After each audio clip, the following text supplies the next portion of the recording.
আমরা ঠান্ডা মাথায় ভাবি না, ঠান্ডা মাথায় ভাবতে হবে, ধৈর্যশীল হতে হবে। ইন্নামা সাবরু ইনদা সাদামাতিল উলা।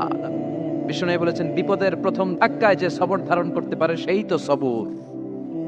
এজন্য বিষ্ণু দোয়া করতেন, আল্লাহুম্মা জাআলনি সাবুরা, আল্লাহ আপনি আমাকে ধৈর্যশীল বানান। ওয়া জাআলনি শাকুরা, আপনি আমার শুকরগুজার বান্দা বানান। বিশ্বনবীর যে ধৈর্যশীল, বিশ্বনবীর যে শুকরগুজার পৃথিবীর কেউ আছে? কথা বলেন। এমন তাবৎ কোনো অত্যাচার নাই যে অত্যাচার বিশ্বনবীর উপর করা হয় নাই।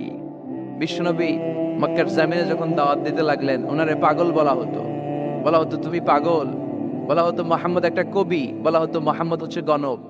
বিশ্বনবী যখন রুকু দিতেন, সিজদায় চলে যেতেন, উটের পচা নারী ভুড়ি এনে বিশ্বনবীর কাঁধে ফেলে রাখা হতো। বিশ্বনবীর গলার মধ্যে রশি ধরে টান দেয়া হতো। কয়েকবার বিশ্বনবীর এই ঘাড়ের এই চামড়া ছিঁড়ে গিয়েছে, একবার চাদর টান দেওয়ার কারণে, আরেকবার রশি টান দেওয়ার কারণে। বিশ্বনবী কিছুই বলেন নাই, ক্ষমা